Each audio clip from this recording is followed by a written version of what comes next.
In this video, we are going to look at our passage about Memorial Day and Veterans Day in a little more detail. So we're going to use the things that we've talked about with keywords, topic, main idea, and summary, and dig a little bit deeper into this passage. So on page 4, I want you to draw 2 circles. We're going to make 2 circles the same size, and we're going to let them interlock. So I will draw them, and then you can pause the video and draw your own. And you can just freehand it, or you can use anything you want to trace something round. A cup, a plate, whatever you want to use, or you can just, as I said, freehand. Doesn't have to be perfect. I can easily just copy and paste, but this is what we want to make. These 2 interlocking circles, and this is called a Venn diagram. And let me just bring that down here. A Venn diagram is used for comparing and contrasting. So it's used to compare and contrast. And you can have Venn diagrams with more than 2 circles. But once you add a 3rd circle, these get very, very complicated. I think the most that I've ever seen is one with 6 circles, and it was very, very hard to read. Usually they just have 2. Okay. So in our case, the 2 things that we are comparing are Memorial Day.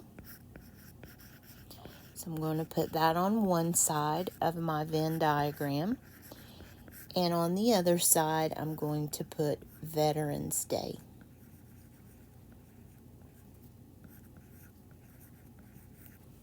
So the 2 things we are comparing are those 2 holidays that we read about. And in this overlap space, we're going to put the things that are true for both holidays. So I'm going to try, I don't know how this will work.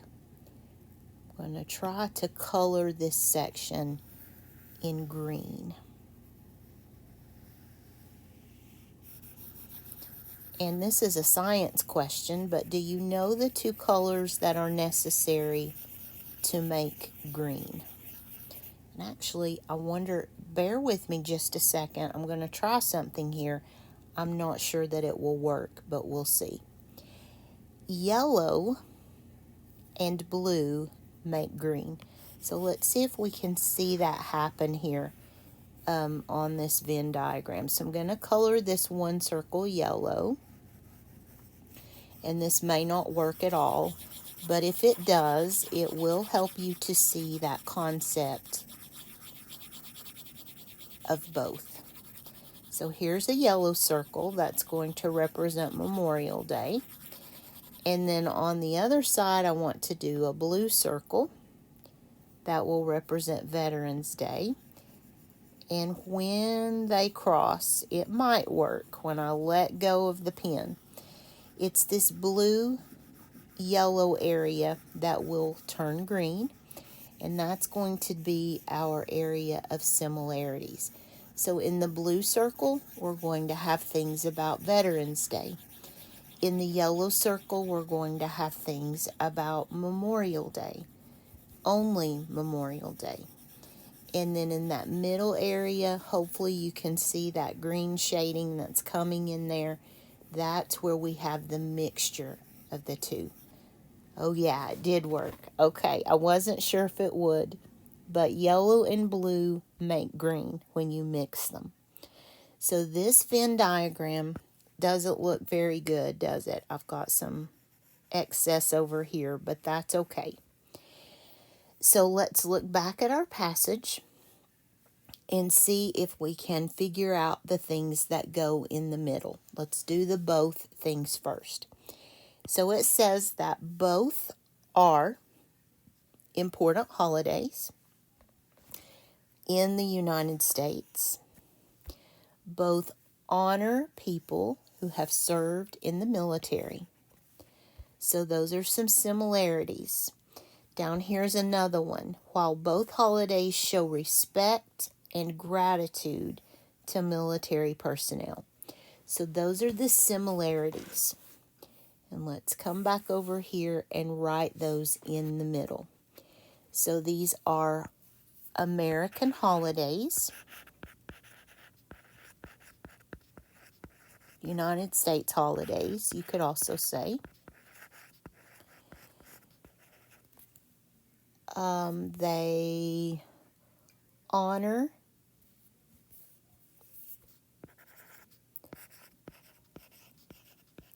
people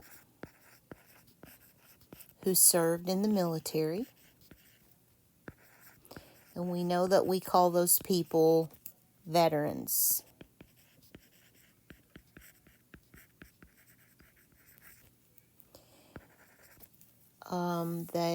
The holidays show respect and gratitude. And you notice that I am not using sentences. I'm just making notes in here, and that is just fine. This is just for my comprehension. It doesn't have to look pretty, doesn't have to have full sentences. It's just for my reference. There are some other things that are similar. Remember those words that were repeated? And we talked about how important those words are. Parades and ceremonies are similarities. Those are happening on both days. So we can put that into that common ground. Parades, that sort of goes along with holidays. Okay, so then let's look. I'm going to do Veterans Day because it's closer to my passage. It doesn't matter which one you do first, but Veterans Day. I want to look at all the things that are true on Veterans Day, and it's right here. Here is where we start talking about Veterans Day. November 11 honors all veterans, including those who are still living. Okay, so let's put that in here. November 11th is the day devoted to Veterans Day. So every year on November 11, we celebrate Veterans Day. It is for all veterans, including, but not limited to, those still living. So this could include active duty, retired, those veterans who have passed away, veterans who may be 100 years old. It's anyone, man, woman, boy, girl, who has served in the military. Living, deceased, honors all. Okay, so Memorial Day, on the other hand, let's see what we can read about it. It is the last Monday in May, so it's always on a Monday. It's always the last Monday in May. It remembers and honors soldiers who have died in service to the country. So, let's get that down. It is the last Monday in May.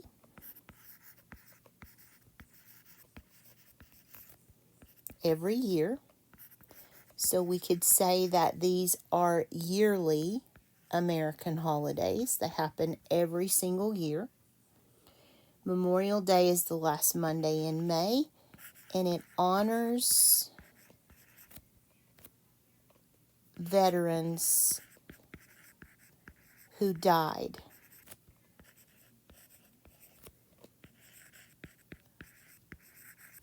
So let's look back here. In service. not just who lived to be 100 years old and passed away. These are veterans who died in service. So if a veteran was killed on the battlefield or in a landmine event in Iraq or in a plane crash while in service, that would be a veteran who is honored on Memorial Day. Lots of times you will see ceremonies at cemeteries on Memorial Day. I participate in one that involves putting wreaths on graves, and I always misspell that word. It's all E's. Let's double check. Yes, I always wanted to use an A there, but it is cemeteries. And let me see if I can find it to show you in here. Here we go. If you're not sure, check your spelling. I would always make sure that I have my spelling correct. There are parades and ceremonies, but a lot of them on Memorial Day take place at cemeteries and memorials. Sometimes there is like in our city, there is a memorial for fallen veterans. And so someone will always place a wreath on that memorial for Veterans Day. A lot of my family were veterans who have passed away. Some of them passed away in combat. So there are always special decorations on their graves on Memorial Day. So there are similarities here, but there are also differences. So let me read my passage one more time to be sure I have everything that I want to put in there. Memorial Day and Veterans Day are both important holidays in the United States. Both honor people who have served in the military, but they are celebrated for different reasons. Memorial Day, which is observed on the last Monday in May, is a day to remember and honor soldiers who have died in service to the country. On this day, many people visit cemeteries and memorials, and there are often parades and special ceremonies. Veterans Day, on the other hand, is celebrated on November 11th and honors all military veterans, including those who are still living. This day is marked with parades, ceremonies, and events that recognize the contributions and sacrifices of all veterans. While both holidays show respect and gratitude to military personnel, Memorial Day focuses on those who have lost their lives, whereas Veterans Day honors all who have served. Okay, I do want to point out to you, if you haven't already found it, the mistake in this passage. And this was an inadvertent mistake, meaning I did not mean to do it this time. Usually I leave at least one error just for proofreading, but this one was not intentional. And I wish you could talk to me to tell me if you see it. And I'll keep zooming. Do you see it? And that's as far as I can zoom. I forgot to capitalize this word veterans. And so to correct that, since I can't retype it, I will just mark it out and put a capital letter there. That should be capitalized. I used artificial intelligence to write this paragraph. So I told it that I wanted a paragraph about this topic, and it gave me the paragraph. But I have to always proofread. If you're using artificial intelligence, that's one thing, but you have to make sure that you go back and check it out, because it's artificial intelligence and it makes mistakes. So I went through, I thought I got all of the word veterans that needed to be capitalized, but I missed that one. So Let me show you an example of when I would not capitalize veterans.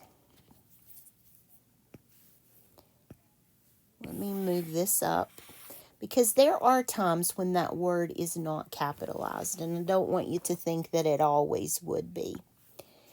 So, Michael Jordan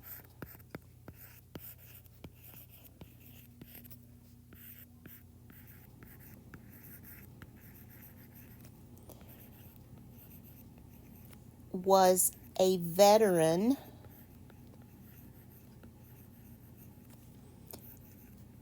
basketball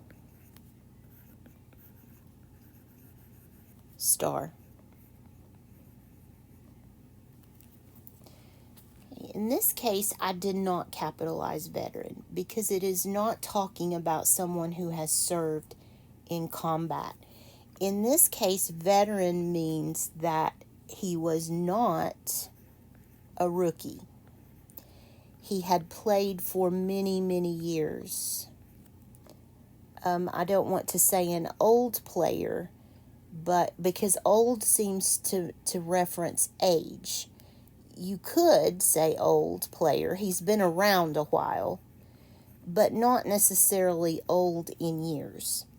The word veteran is the word I want there. He's not a beginner. He's a seasoned player. You could use that word. We're not talking at all about military combat. We're just talking about a person who is experienced. That's a good word for a veteran basketball player. You hear this word a lot with teachers. Someone who's taught for 30 years is a veteran teacher. They have a lot of practice, a lot of experience. So those are synonyms for that word veteran. That is very different than this sentence. George Washington